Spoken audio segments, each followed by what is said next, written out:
स्वागत है आज की इस कक्षा में विज्ञान विषय के पाठ 3 और उसकी इकाई 1 पदार्थ की संरचना एवं प्रकृति में। इस पाठ को 2 इकाइयों में बांटा गया है।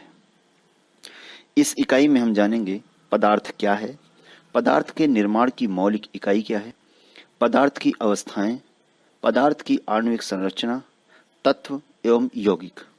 पहली इकाई में हम इतने चीजों के बारे में जानेंगे। बच्चों, हम लोग अपने आसपास की कई वस्तुओं को देखते हैं, जैसे कुर्सी, मेज, अलमारी, जल, दूध आदि। मेज कुर्सी लकड़ी से बनी होती है और अलमारी लोहे से बनी होती है। ये लकड़ी और लोहा क्या है? जिन वस्तुओं से ये वस्तुएं बनी हुई होती हैं, वास्तव में ये वस्तु हैं क्या? ये पदार्थ हैं। तो आइए हम जानते हैं और जानने का प्रयास करते हैं कि पदार्थ क्या है। पदार्थ वह है जो स्थान घेरता है, जिसमें भार होता है और जिसका ज्ञान हम अपनी इंद्रियों द्वारा कर सकते हैं। पदार्थ के निर्माण की मौलिक इकाई क्या है? पदार्थ अनेक छोटे छोटे कणों से मिलकर बने होते हैं, जिन्हें हम अपनी आंखों से नहीं देख पाते हैं, जिन्हें हम परमाणु तथा अणु कहते हैं। परमाणु पदार्थ का वह सूक्ष्मतम कण है जो स्वतंत्र अवस्था में नहीं रह सकता, किंतु रासायनिक अभिक्रिया में भाग लेता है। अणु 2 या 2 से अधिक परमाणु एक बंध द्वारा संयोग करके परमाणुओं का समूह बनाते हैं, जिन्हें अणु कहते हैं। ये स्वतंत्र अवस्था में रह सकते हैं और रासायनिक अभिक्रिया में भाग नहीं ले सकते। पदार्थ की अवस्थाएं। पदार्थ की 3 अवस्थाएं होती हैं: ठोस अवस्था, द्रव अवस्था और गैस अवस्था। चित्र के माध्यम से आपको दिखाया गया है कि पदार्थ की तीनों अवस्थाओं के चित्र किस प्रकार हैं। आइए ठोस अवस्था को जानते हैं। इस अवस्था में पदार्थ के कणु यानी अणु अत्यंत पास पास होते हैं, जिस कारण उनके बीच अंतराणुक स्थान, 2 अणुओं के बीच का स्थान कम होता है। चित्र देखें।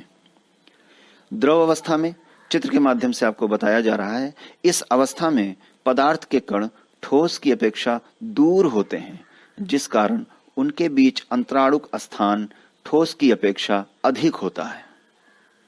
गैस अवस्था में, इस अवस्था में पदार्थ के कण बहुत दूर दूर होते हैं, जिस कारण उनके बीच अंतराणु का स्थान 2 अणुओं के बीच की जगह बहुत अधिक होती है। पदार्थ की आणविक संरचना। पदार्थ के कणों की व्यवस्था में अंतर उनके अणुओं के बीच लगने वाले बल के कारण होती है। 2 अणुओं के बीच लगने वाले इस बल को अंतराणुक बल कहते हैं। यह एक प्रकार का आकर्षण बल होता है जो अणुओं को आपस में बांधे रखता है। ठोस की आणविक संरचना। ठोस पदार्थ के अणुओं में अंतराणुक बल अधिक होने के कारण ये आपस में बंधे रहते हैं। इनमें आकर्षण बल बहुत अधिक होता है, इसलिए ठोस की आकृति एवं आयतन निश्चित होते हैं। द्रव की आणविक संरचना। द्रव पदार्थ में अणुओं के बीच की दूरी ठोस पदार्थ की तुलना में अधिक होने के कारण द्रव के अणु अपनी सीमा में स्वतंत्रता पूर्वक गति करते रहते हैं। इनमें आकर्षण बल कम होता है। द्रव की आकृति निश्चित नहीं रहती, परंतु आयतन निश्चित होता है। गैस की आणविक संरचना।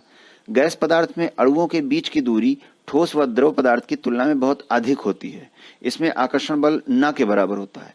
गैस की आकृति एवं आयतन दोनों निश्चित नहीं होते। तत्व। पदार्थ का वह मूल रूप जिसे किसी भी क्रिया द्वारा अन्य सरल पदार्थ में विभाजित किया जा सकता है, तत्व कहलाता है। किसी तत्व में उपस्थित समस्त अणु या परमाणु समान गुणधर्म वाले होते हैं। तत्व में केवल एक ही परमाणु होते हैं, जैसे लोहा, सोना, चांदी आदि। एक ही तत्व के 2 या 2 से अधिक परमाणु मिलकर उसी तत्व का एक अणु बनाते हैं, जैसे ऑक्सीजन, हाइड्रोजन। कई ऐसे भी तत्व हैं जिनका एक अणु उनके 2 परमाणु से मिलकर बना होता है, जैसे हीलियम, नियॉन। यौगिक। 2 या 2 से अधिक तत्व एक निश्चित मात्रा में मिलकर यौगिक का निर्माण करते हैं, जैसे हाइड्रोजन के 2 परमाणु ऑक्सीजन के 1 परमाणु से मिलकर जल का एक अणु बनाते हैं।